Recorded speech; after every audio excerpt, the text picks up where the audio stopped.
নমস্কার, আপনারা নিশ্চয়ই সুস্থ আছেন, ভালো আছেন।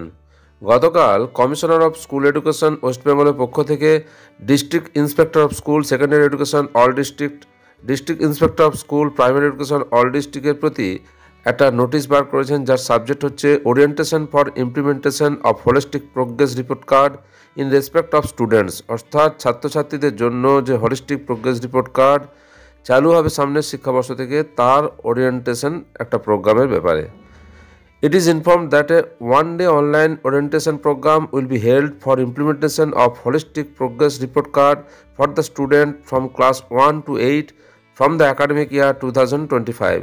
অর্থাৎ 2025 শিক্ষাবর্ষ থেকে ক্লাস 1 to 8 যে হলিস্টিক প্রোগ্রেস রিপোর্ট কার্ড চালু হবে, তার জন্য একটা একদিনের অনলাইন ওরিয়েন্টেশন প্রোগ্রাম হবে, সে ব্যাপারে এই নোটিশ। এবং তার জন্য যে অনলাইন ওরিয়েন্টেশন হবে তার শিডিউল দেওয়া আছে এই নোটিশে। ব্যাচ 1 শুরু হচ্ছে 21 তারিখ 21শে নভেম্বর 2024 12টা থেকে দুপুর 2টো পর্যন্ত। জুম মিটিং অ্যাপে হবে এবং মিটিং যে লিঙ্ক সেটাও দিয়ে দেওয়া হয়েছে। ব্যাচ 2 হবে 22 তারিখে 22শে নভেম্বর 2024, সময় দুপুর 12টা থেকে দুপুর 2টো পর্যন্ত। এটাও জুম মিটিং যে অ্যাপ তাতে হবে, তার লিঙ্কও দেওয়া আছে।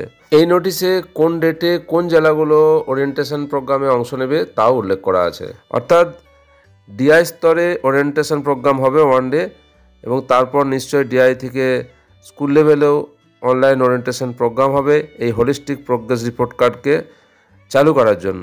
এর অর্থ 2025 শিক্ষাবর্ষ থেকে সমস্ত স্কুলে ক্লাস 1 to 8-এর জন্য হোলিস্টিক প্রোগ্রেস রিপোর্ট কার্ড শুরু হয়ে যাবে, এবং এই মিটিং থেকে নিশ্চয়ই নাম্বার ডিভিশন কী হবে সিদ্ধান্ত উঠে আসবে, যেটা নিয়ে সমস্যা ছিল, এবং সমস্যা মিটবে এবং সামনের শিক্ষাবর্ষ থেকে নতুন প্রোগ্রেস রিপোর্ট কার্ড চালু হবে। এই ছিল এই নোটিশের বিষয়বস্তু, আপনাদের সঙ্গে শেয়ার করলাম।